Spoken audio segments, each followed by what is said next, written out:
Welcome back to the Word on Fire show. I'm Brandon Vaught, the host, and I'm joined here on Christmas Eve with Bishop Robert Barron. Bishop Barron, welcome.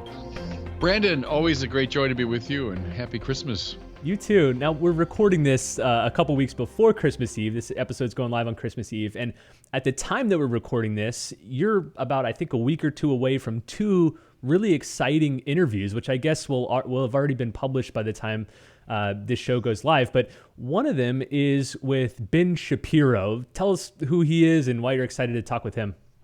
Ben Shapiro is a very sharp, very bright, kind of political, cultural commentator. He's been around for a little while now.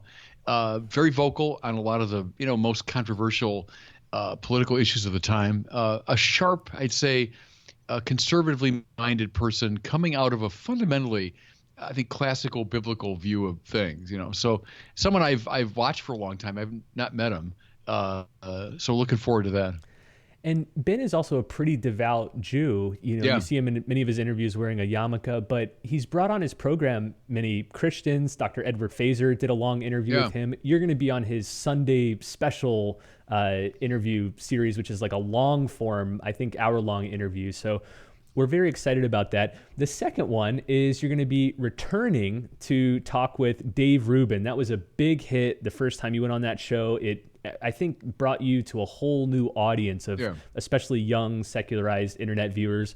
The twist for this one, though, is that it's going to be you, Dave Rubin, and then Rabbi David Wolpe. Rabbi Wolpe was named the most influential rabbi in America by Newsweek magazine and one of the 50 most influential Jewish leaders in the world.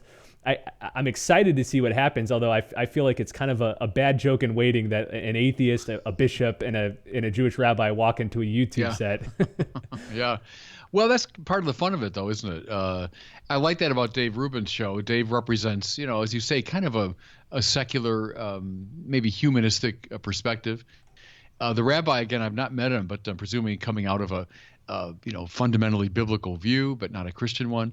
So I'm very interested in that dialogue. That's, as you know, Brandon, I especially like these sort of what we call odd extra, going to the outside, going outside the boundaries of the church.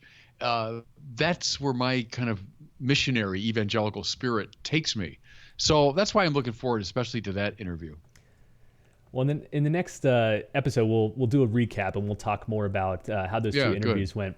But let's turn to the topic of today's episode. Again, this is going live on Christmas Eve, so we thought we'd devote the whole episode to that fundamental theological topic of the Incarnation. And in the last episode, we discussed the importance of clarifying our terms, so maybe we'll start with that.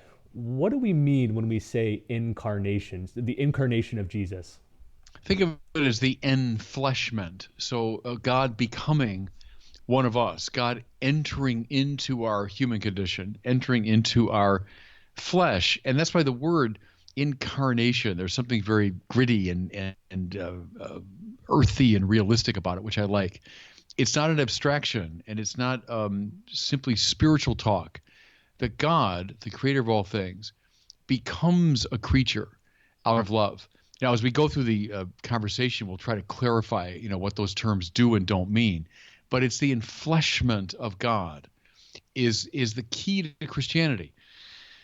Brandon, so many people, I think, succumb to this, I'd call it neo-Kantian interpretation, that religion gets down to ethics. It's, trying to make us good people. So what's the essence of Christianity? Being, as Flannery O'Connor put it, a person with a heart of gold, Well, that's derivative. I hope people do have hearts of gold. I hope they do become good and upright people. But the heart of the matter is not that. It's not ethics. The heart of the matter is this strange claim that God became one of us.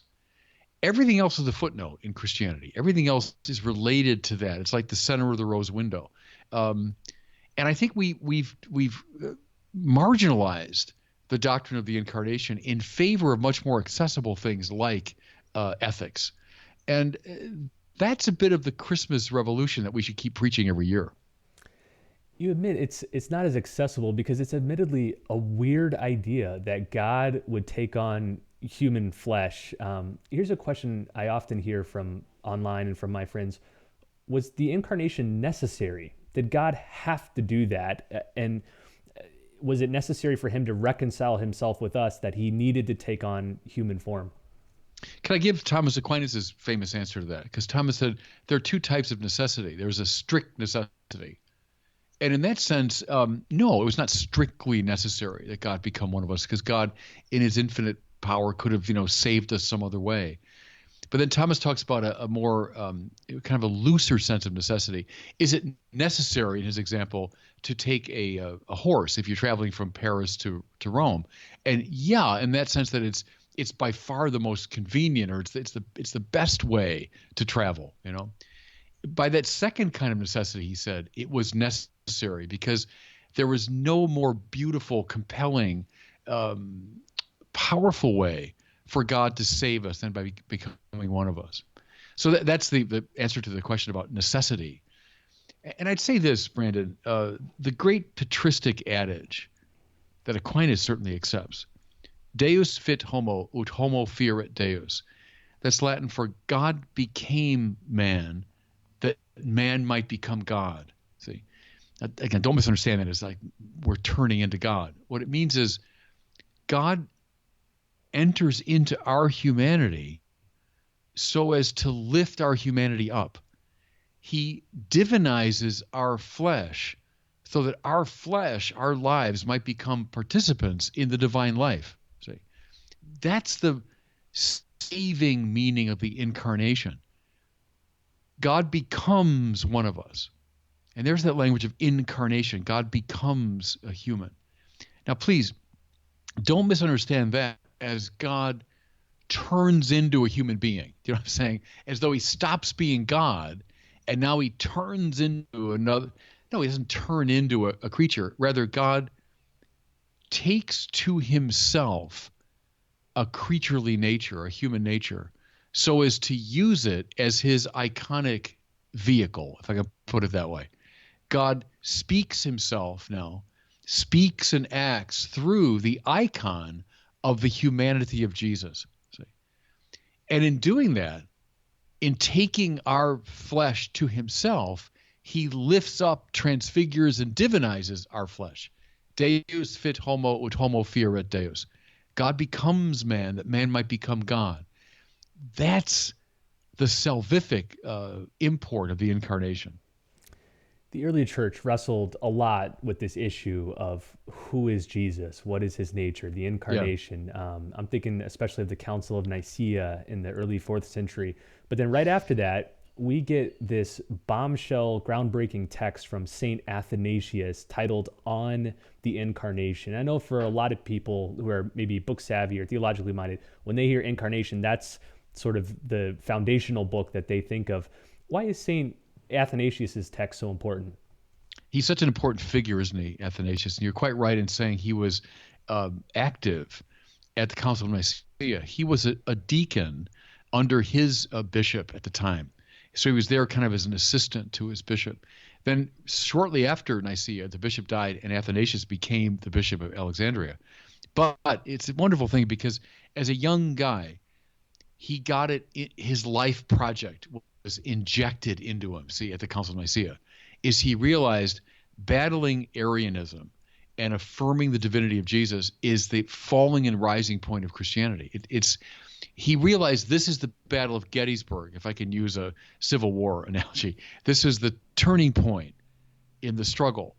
And so Athanasius spends the rest of his long life enduring exile, threats to his life, all kinds of things, defending the orthodoxy of Nicaea. And he writes this great text you're referencing in the midst of all that, trying to lay out his view. Here's something I love about that text. There's a lot in it that's great, but here's I think the main idea is if Jesus is not God, then we're not saved. See, because we can't save ourselves. You and I are both in the same mess. We're both in this dysfunctional family of sinful humanity, right? It's like someone who's caught up in an addiction can't lift himself out of it. Therefore, we need a higher power to break into our dysfunction and fix it, see? Now, by the same token, if Jesus is not truly human, then we're not saved. You see what I mean? Is he puts the stress now on different words. He's not divine, we're not saved. He's not human, we're not saved. Because in his humanity, he enters, as it were, into the inner workings of our humanity and remakes it from the inside. Isn't it, in fact, our friend C.S. Lewis has that image of the broken, machine, or the broken item, and it can't fix itself. Like a broken toaster can't fix itself. But the one that can, par excellence, is the one who made the toaster, right? The one that knows it from the inside, and who gets his hands dirty going inside the works of the toaster so as to remake it. Now, it's a homely kind of analogy, but it's a good one for the incarnation. We're like broken toasters. We sinners. We're stuck in our sin. We can't save ourselves. And line up broken toasters all the way to the end of the world. They're not going to fix the broken toaster. Right? They're in the same mess. Someone has got to come from the outside of that world and enter into the works of the toaster so as to remake it. Now, line up philosophers and social activists and politicians and poets to the end of the world. They can't solve our problem because they're in the same mess we are, right? We're all in the same boat. We're all seasick, as your friend Chesterton said. They can't solve the problem. Line them up till the cows come home. Bring Aristotle and Plato and Kant and the greatest figures, Einstein. They can't solve the problem. Only God can solve the problem. Now, he also can't do it, at least optimally, to keep Thomas Aquinas in mind, by staying at an infinite reserve up in heaven and saying, "Oh, I pronounce you forgiven." Well, okay, but I'm still broken down here. I know you pronounce me forgiven, which is great, but I'm still broken down here. Rather, he comes down into the messiness of our humanity so as to rework it from the inside. Now think of Paul. Though he was in the form of God. So there's Paul affirming the divinity of Jesus. Now that's in Philippians. And that's Paul probably adapting a hymn that predated that letter. We're really early Christianity. Don't listen to Bart Ehrman and those bozos who say that it's all a later development. That's nonsense. From the earliest texts, Christians are affirming the divinity of Jesus. Though he was in the form of God, what now? He did not deem equality with God a thing to be grasped, but rather emptied himself, took the form of a slave, being born in the likeness of men. He was known to be of human estate, and thus it was that he humbled himself, obediently accepting even death on a cross. And what is that? That's the incarnational logic. God becomes man, entering into our dysfunction so as to remake it from the inside. That's the logic that Athanasius grasped. And though he was chased around the world for it, he was not a popular figure. Now he's the great Saint Athanasius, but at the time he was a real controversial figure. A lot of bishops had become Arians, and they were chasing that guy into exile. They wanted to kill him at several points. But he grasped the logic of Christianity and defended it to his dying breath. And it's cool, Brandon. I think of Athanasius all the time because every Sunday we get up as Catholics and we recite the creed, don't we? And at the heart of that first part of the creed is a reminder of the great battle that Athanasius fought. God from God, light from light, true God from true God, begotten, not made, consubstantial with the Father. Through him all things were made. That's the fight that Athanasius had with Arius. And we rehearse his victory every single Sunday because without that victory, no Christianity. Help us understand the counter argument, because I think many people who know Athanasius know how much in the minority he was. There's that famous phrase, Athanasius against the world. It seemed like he was the only one standing for the view that you just described. Yeah. What did the Arians think about the incarnation or about Jesus's nature? Well, Arius, who was a clever guy, all the great heresiarchs are clever. If they weren't, they wouldn't have founded these enduring perspectives. And, some very fine minds were beguiled by Arianism. So I don't want to dismiss it as a silly thing that, we got over. Arius was operating, I would say, out of a fundamentally mythological perspective, which was very common in that part of the world at that time. Who was Jesus? Well, he was a bit like Hercules or like Achilles. What I mean is he was kind of quasi-divine and quasi-human. So for Arius, what becomes incarnate is not God from God, but rather the Logos, which he saw as the highest of creatures, the first of God's creatures, becomes not fully human, but enters into a sort of human shell. So that now you've got the Logos in the flesh, and the two of them together form a kind of hybrid, semi-divine, semi-human. Does that make sense? Now, we might say, well, what a bizarre perspective, but you're in the ancient world, and you've heard these stories of gods mixing with humans and producing hybrids. Yeah, okay, I get it. He's like Hercules. Yeah, good. He's like a great mythological hero. Is it easier to believe? Yeah, in a way, because now you don't have God himself getting his hands so dirty. It's God himself. No, he remains at a remove, from all that messiness. But his first creature, the Logos, kind of gets down into. But also, it's not like a real human being that God takes on.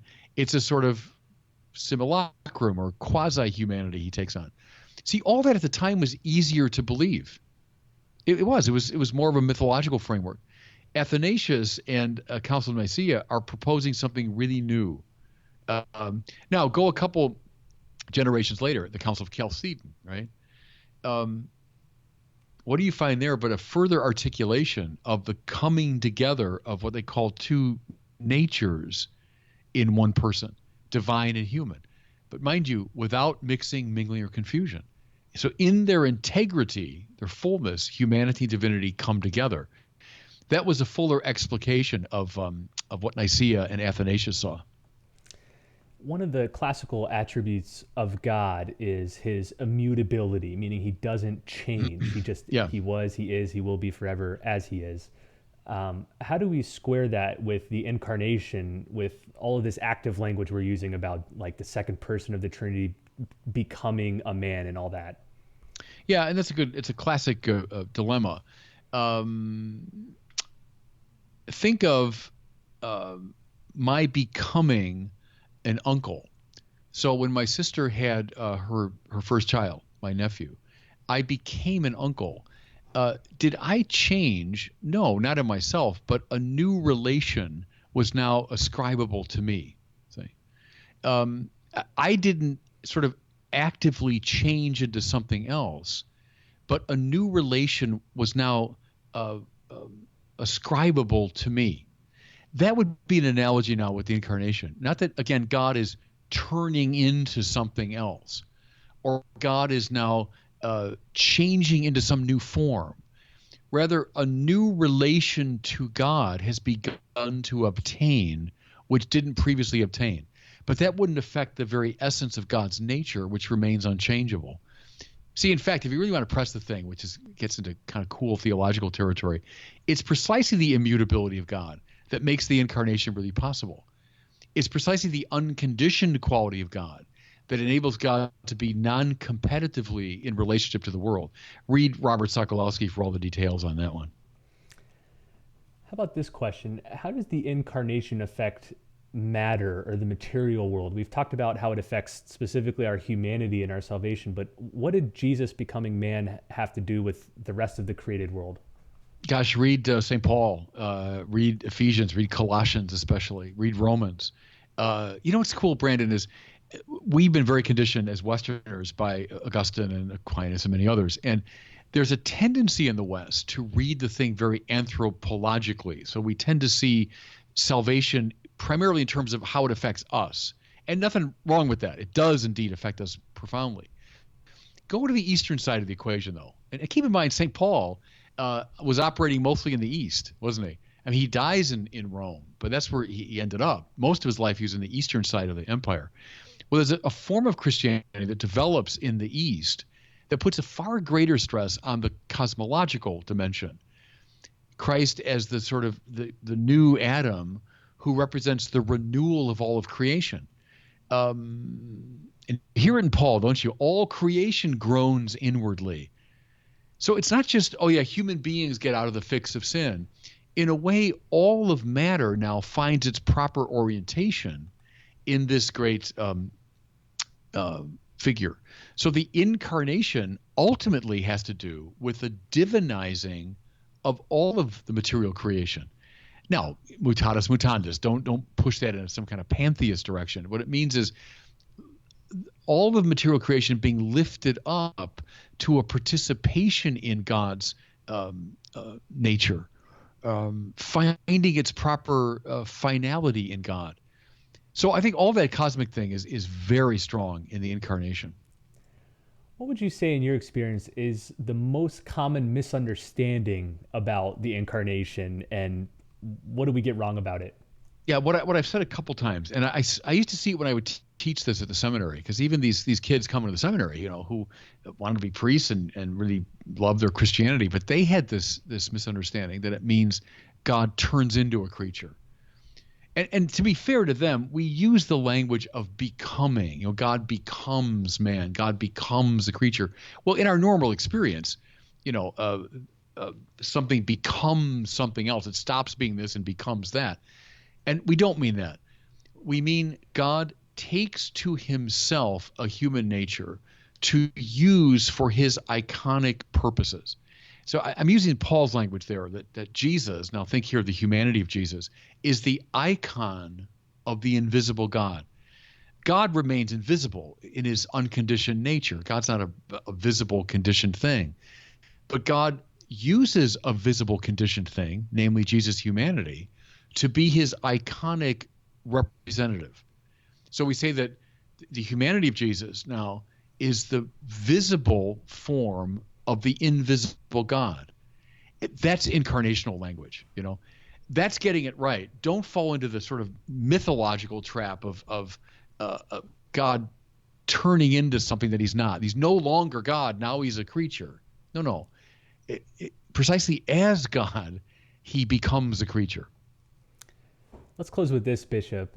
In the introduction to your book titled Catholicism, A Journey to the Heart of the Faith, which is kind of a companion to your Catholicism series, you say that what sets the Catholic faith apart from every other religion and every other Christian tradition is that Catholics are convinced that the incarnation extends throughout space and time. What do you mean by that? Yeah, it's the church, isn't it? Which is not an organization, but an organism, not a club, but a living body. Just as the second person of the Trinity took to himself a human nature 2,000 years ago, he takes to himself in an analogous way another body, which is called the body of the church. That means all of those who are grafted onto Christ through baptism across space and time, and by extension, the sacraments and sacramentals and art and architecture and all of the embodiedness of the church is now in space and time the iconic representation of the second person of the Trinity. So the fathers talk a lot about that, the extension of the incarnation across space and time in the mystical body. Isn't it very interesting, Brandon, that in the creed that I referenced already, we believe in God the Father, God the Son, God the Holy Spirit, and the church. I believe in one holy Catholic and apostolic church, right? You say, well, how peculiar. I mean, of course you believe in the three persons of God, but why would you believe in a human institution? Well, that's the point. I wouldn't believe in a human institution. I'm skeptical of human institutions. But I believe in the church, see, which means I'm putting my faith in the divine element within the life of the church. God knoweth. There's a human dimension to the church, and it's like all human things, flawed. The church is full of nothing but sinners, right? Last time I checked. But I'm not believing in that dimension. I'm believing in the humanity of it, in the divinity of the church, see, which participates in the second person of the Trinity. So that's it. That's a very interesting and I think distinctively Catholic take on the church.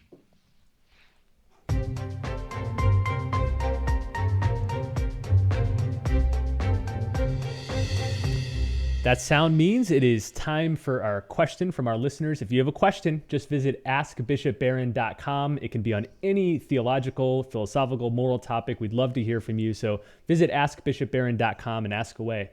Today we have a question from Clark asking about Buddha's famous maxim. So here's Clark's question.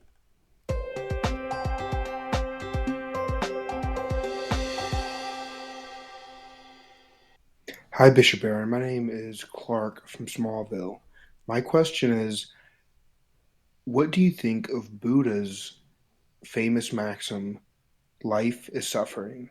Thank you. First of all, am I talking to Superman? Clark from Smallville, huh? That's interesting. I'd say this, the Buddha is right about that. Life is suffering. Now, he doesn't mean every moment is nothing but, horror. Every moment is terrible. No. What he means, I think, is that everything in this life will conduce ultimately to dissolution and to pain and disappointment. We all die. As I record these words, my sister's beloved dog just died. And, my niece and nephew who are now in their late teens, but they got that dog when they were little kids. And he was a wonderful dog. He really was a golden retriever, nothing but joy and fun, and everyone loved him. And he just died, which has led to extraordinary suffering, in their family. Well, let's face it, that's life. Everything eventually fades away. You and I, Brandon, will fade away. This program will fade away. Everyone listening to it will fade away. The most beautiful sunset, it lasts for a short time, then it's gone. That delicious meal that we had, it's gone. It's over. I'm hungry again. The Buddha is putting his finger, as almost all the great religious figures do, on this contingent, evanescent, deeply unsatisfying quality of life. Life is suffering. True. I think it's true in all the great religious traditions.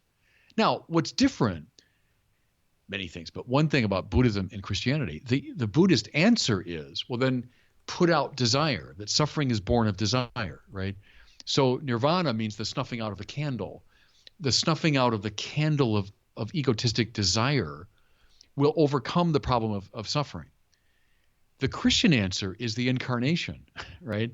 That God himself enters into all that frightens us and all that bedevils us and all that produces suffering. God takes on suffering and thereby divinizes it, shows a path through it toward fullness of life. Now, that'd be, I think, a really cool conference to have with serious Buddhist scholars, serious Christian scholars. How do you handle the problem of suffering? Because in many ways, see, all the religions acknowledge it in one form or another. Life is suffering. They all acknowledge that. But what's the answer? The Christian answer is precisely what we're celebrating at Christmas, the Incarnation. Well, we want to wish you a Merry Christmas on behalf of Bishop Barron and all of Word on Fire, a happy solemnity of the Nativity of our Lord Jesus Christ. Also, I want to ask you, as we near the end of this year, if you could please make a donation to Word on Fire to help us continue our work in 2019. You can go to wordonfireshow.com/giving. You'll see a list of all the things we've done this past year thanks to your help, and you can help us continue that as we move into the new year. Thanks so much for listening, and we'll see you next week on the Word on Fire show.